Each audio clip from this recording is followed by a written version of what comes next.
Support comes from the Missouri Forest Products Association, providing more than 41,000 jobs in the production of wood pallets, railroad ties, white oak barrels, hardwood floors, and more.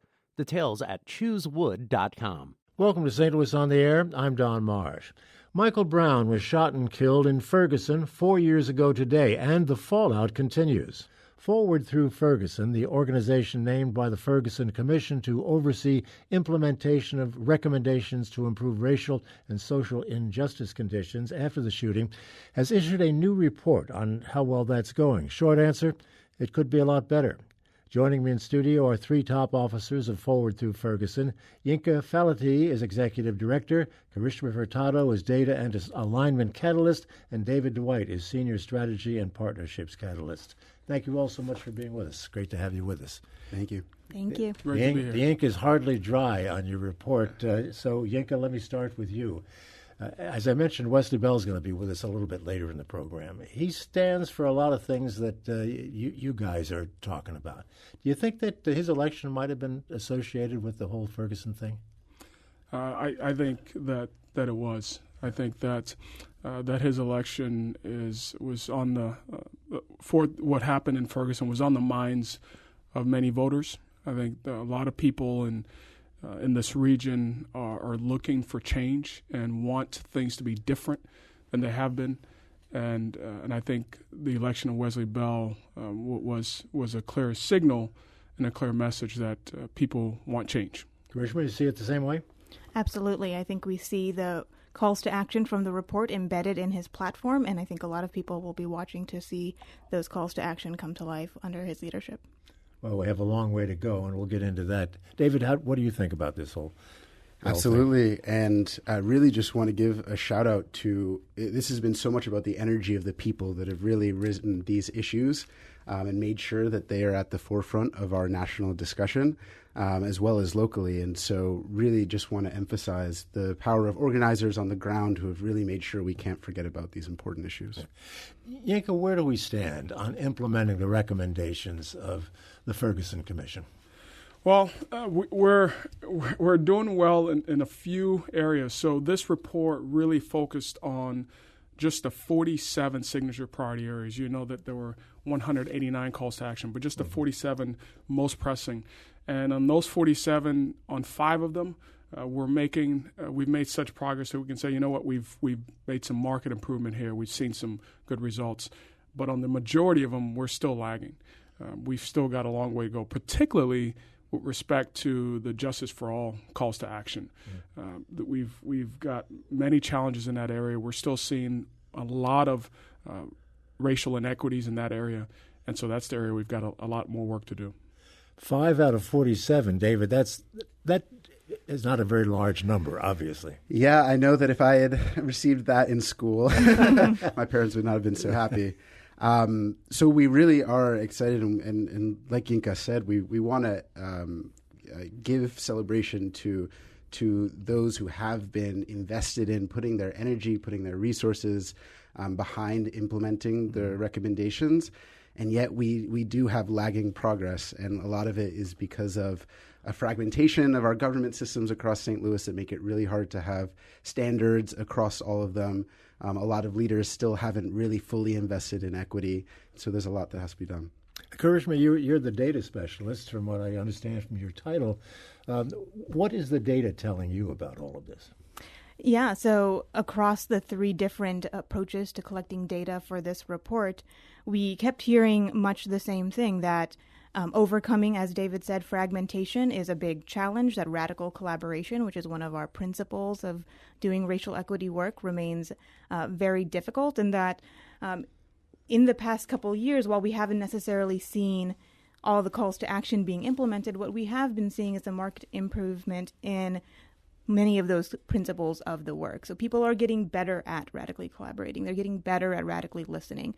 They're understanding what racial equity is and how to apply a racial equity lens into their work. And they're starting to think more in terms of systems and policies as opposed to programs. And so we really consider those principles of the work as being the muscles that the region needs to build in order to affect transformational change. Well, that would also reflect on what we were talking about earlier with regard to Wesley Bell. If the people, are getting behind this slowly to be granted, but what about Kika? What about government? Yeah, there's a role for government. I want to lift up just a couple of things. So, I want people to know that we have work to do here locally in this region. We absolutely have work to do, and we have work to do at the state level.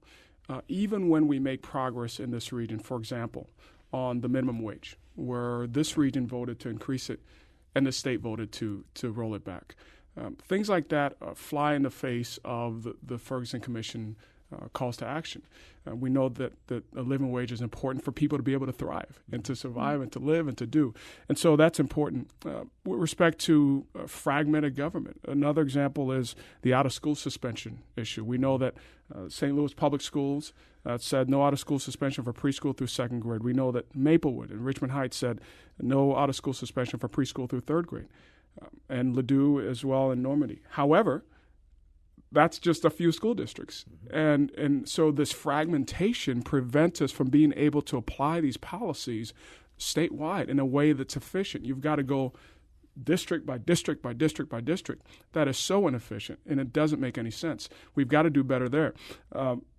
We can't have effective policies when they're not applied statewide. So we have work to do locally, but we also invite our state leadership to get involved in this work so we can see a difference across the entire region, across the state. There hasn't been much leadership. I'm looking to one of the quotes I got from the report. The report calls state-level politics and policies counterproductive. And that's counterproductive is a pretty strong word.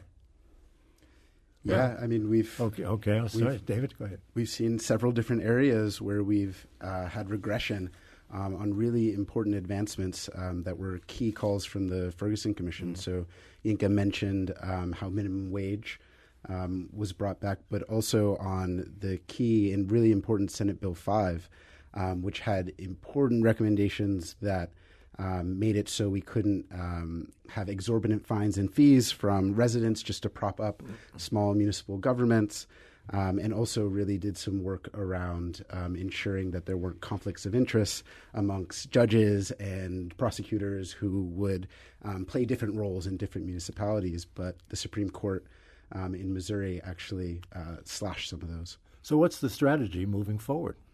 Yeah, so we've really taken the approach of figuring out what we can invest in locally.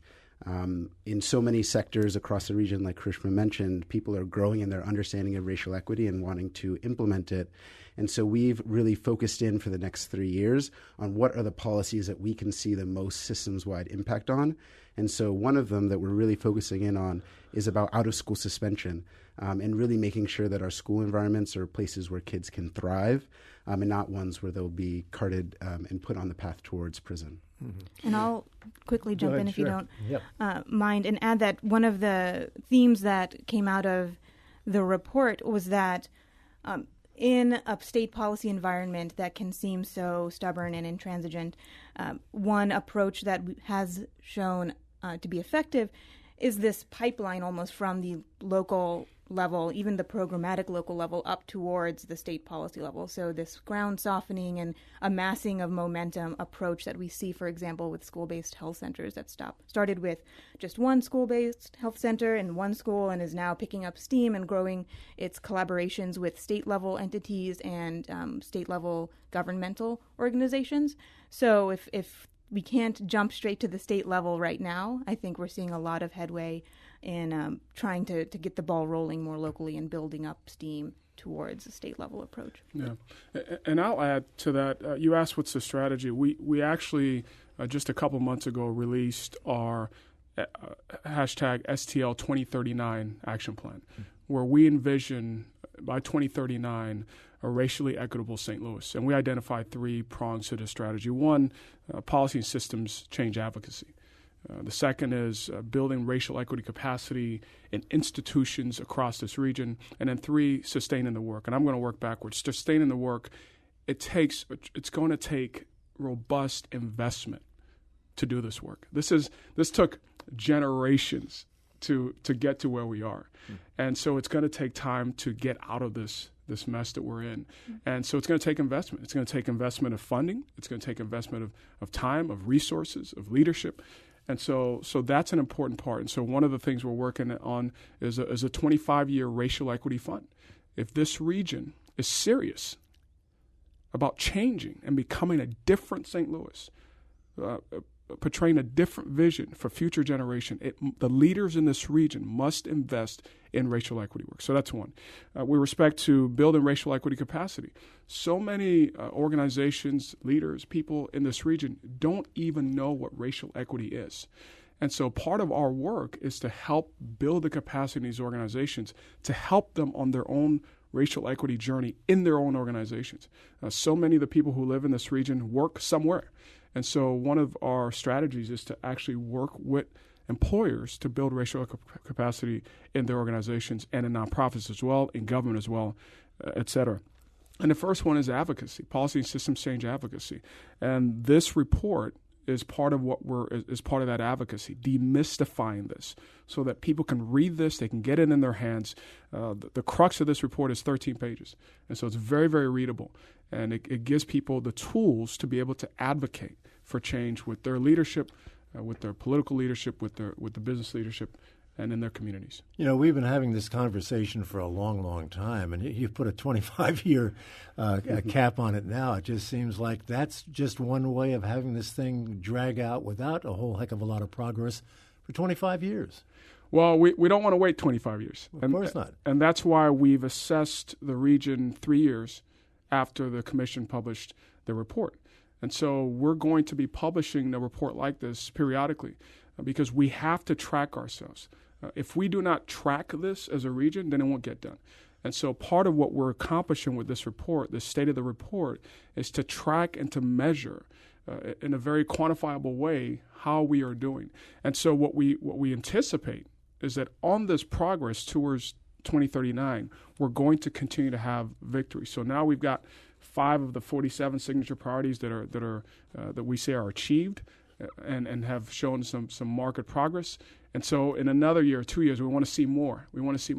The progress is slow. It's not fast enough. There's an urgency to this work, and it's not fast enough. But we know it can't be done overnight. Must be a high level of frustration as well, working on it as you do 24/7 and finding that the progress is so slow, right? There's definitely frustration in it, and always a hope that things can be more urgent. And at the same time, I think we've had to find excitement in those who are implementing the calls to action from the report to see the way that our region has taken on racial equity. I remember 2-3 years ago when the Ferguson Commission and Forward Through Ferguson were talking about racial equity, we had to drag people into having this conversation. We'd be the person, in a meeting, in a forum, who's saying, are we going to talk about our deep racial issues?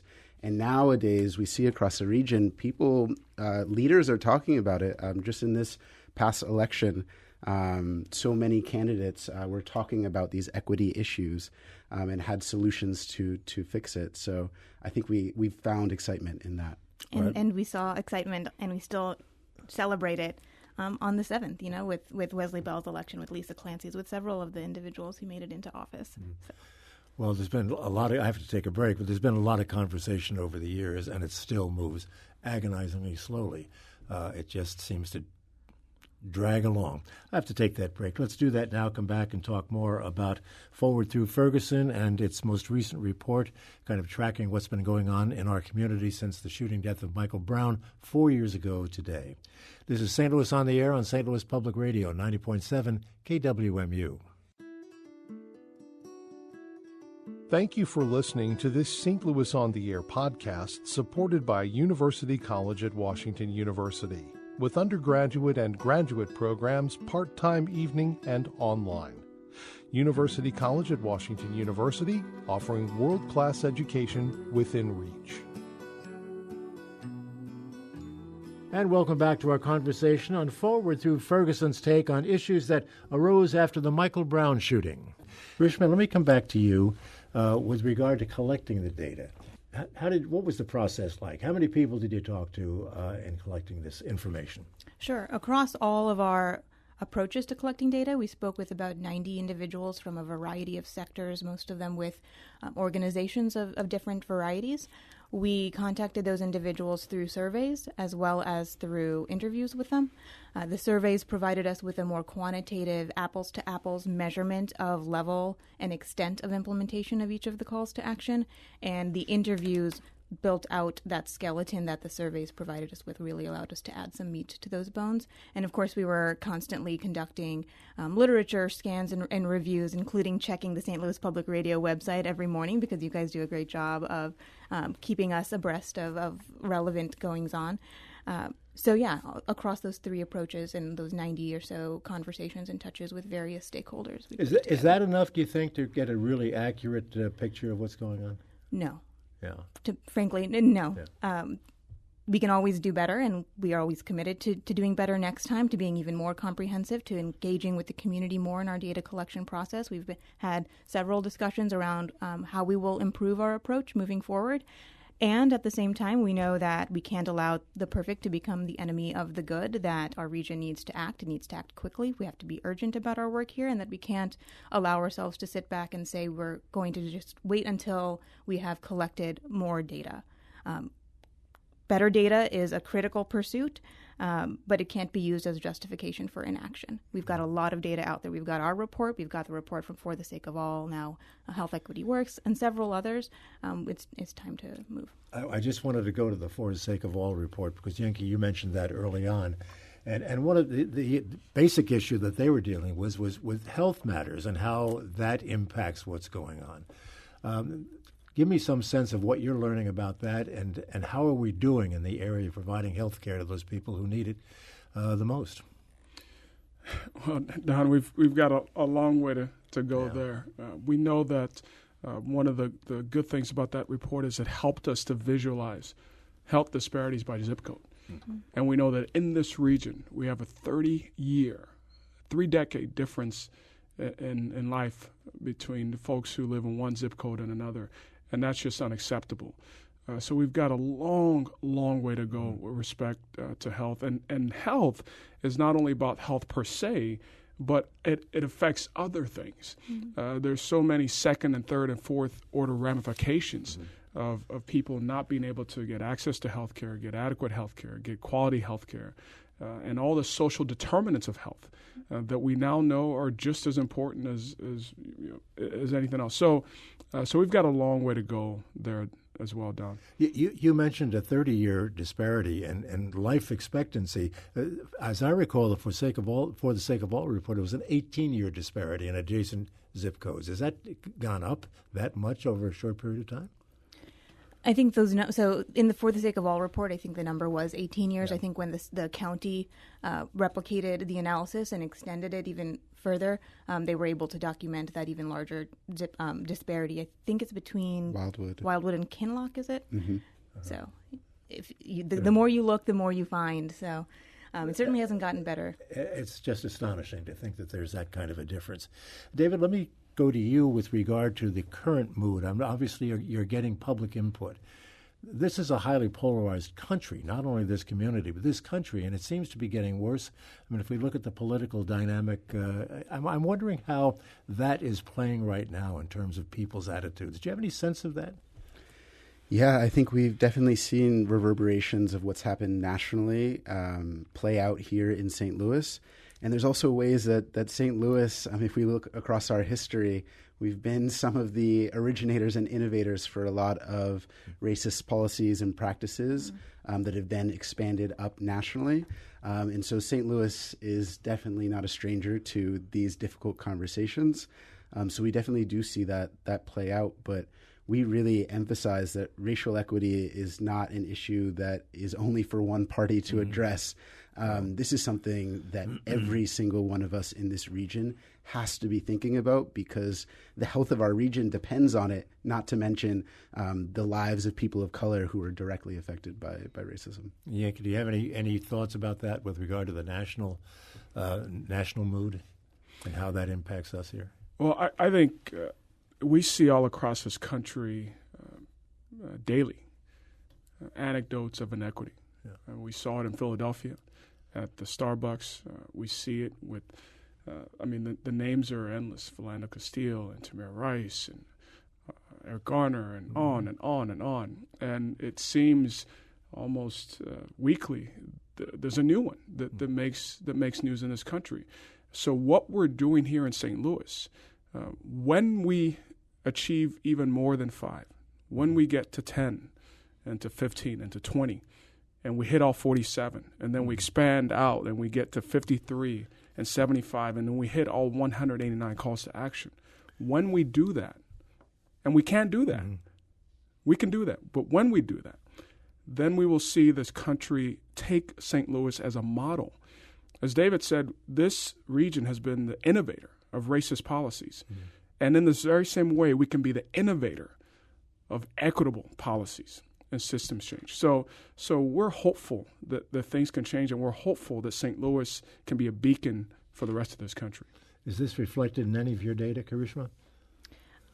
I think all the people that we speak to do the work that they do because they're optimistic and they see the same potential for St. Louis to be a role model for the rest of the country. And it's because when that is true, it'll be because of the work of those individuals. We have some people who want to get into the conversation. We'll take a couple of calls as time allows. I'd like to start with Tom, who's calling from Afton. Tom, thank you for waiting. You're on the air. Thank you, Don. I've noticed in these discussions about post-Ferguson, we start out with the killing of Mike Brown, and then we're talking about racial inequality and black poverty, and those issues are obviously very important. But if you look at it one way, what you see is that we went from talking about Mike Brown being killed to how can we change black people. And I think that one thing that's getting lost is how can we change the police. I read Darren Wilson's testimony, and one of the questions that he asked the interviewers was, aren't you going to ask me why I shot him when I didn't need to? And I know it's politically difficult to pursue police reform. It's politically difficult. But I'm not hearing, is the only thing we can do to stop the police from killing unarmed black men to get out on the highway? Isn't there anything else? Let's see if we can get a response to that. David, would you like to?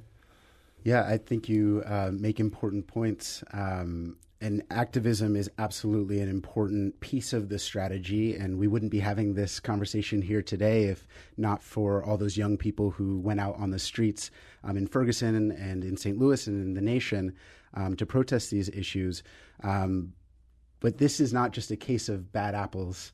That's too easy of an answer.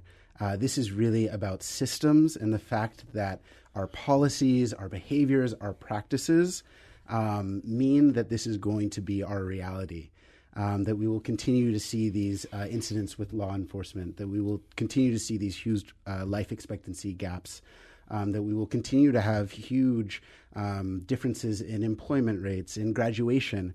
And it's only if we change policies that we can actually impact people's lives and these outcomes. So police reform is absolutely important, but it is an area that we found through this report has experienced the least amount of implementation, but it is core. And unless we are able to change policies, practices, and how resources are allocated in a way that's more racially equitable, we're never going to see this new reality we want. Let's take another call. Harvey will join us from Chesterfield. Go ahead, Harvey. Just taking my call. Before I ask my question, I just want to point out that some of the health disparities in how long people live are documented now as being because of the radiation exposure from Coldwater Creek from the nuclear waste that was illegally dumped in there. So just want to let you guys know that, if you haven't looked into that. There is a report from the federal government now. My question, what's happening in Pine Lawn? I know Ferguson's under all kinds of court orders, but Pine Lawn was one of the most abusive in the court system in terms of motorist tickets and things like that. What's going on there? Who would like to take that one? Yinka, was that something you can address? I know that I'm aware of what the caller is speaking of with respect to Pine Lawn. I believe there was some litigation recently that was led in part I believe Arch City Defenders, and I believe the law firm of Brian Cave, Leighton Paisner was also part of that. And I believe they were able to actually get some wins in Pine Lawn to change some policies that were oppressive to the local residents there. And the caller makes a really good point about this being beyond Ferguson. The Ferguson Commission very quick and early on named that this is not a Ferguson problem. This is a St. Louis region problem. And so our focus as an organization, of course, is honoring Ferguson and that was the spark for this discussion regionally. But we can't let the rest of the region off the hook. There's much work to be done. And that was actually borne out in the data as well, that some of the very Ferguson-specific response that we saw in the wake of the death of Michael Brown Jr. has diminished and died down. And we see that as a natural sort of evolution of this. Is the singular crisis that brought our attention to these issues was quickly found to be the case across the region, not just in Ferguson. And so the attention might have died down in that instant, but we're seeing it really seeping into the ground and into the DNA of the region.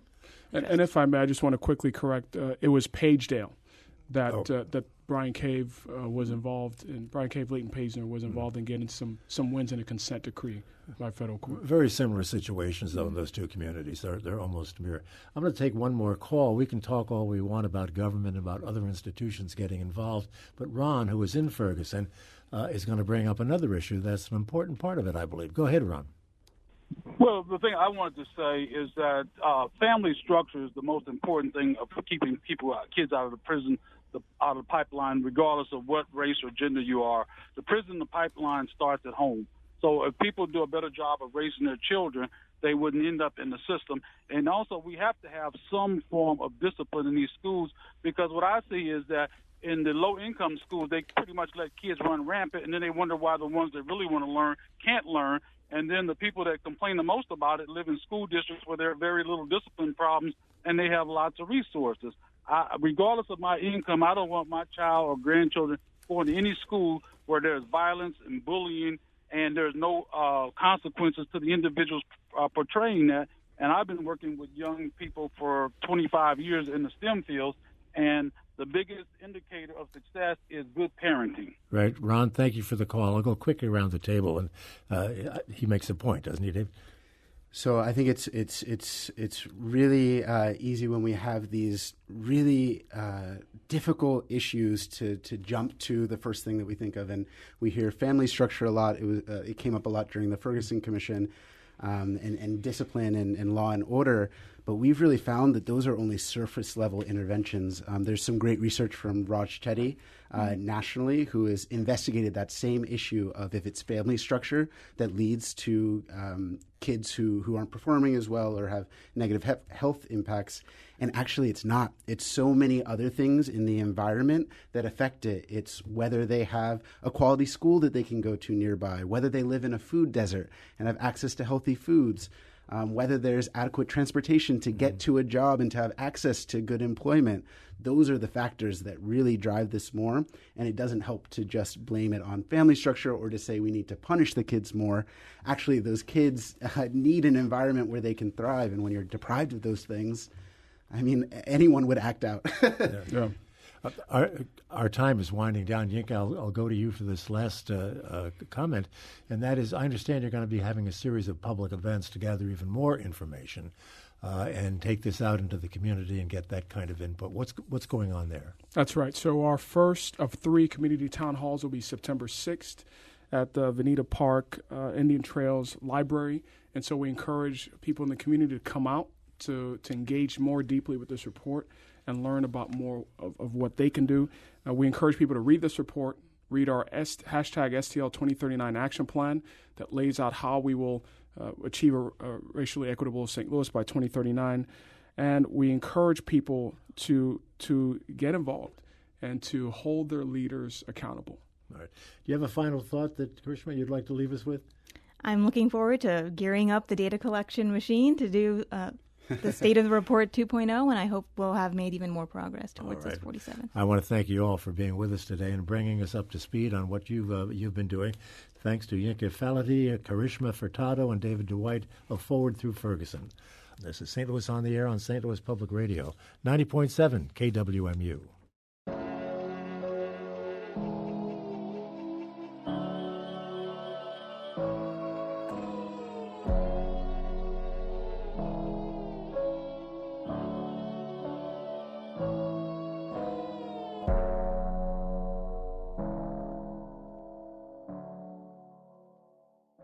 Support comes from the Missouri Forest Products Association, committed to conservation and careful management of the state's forests to make them more resilient and better habitats for wildlife.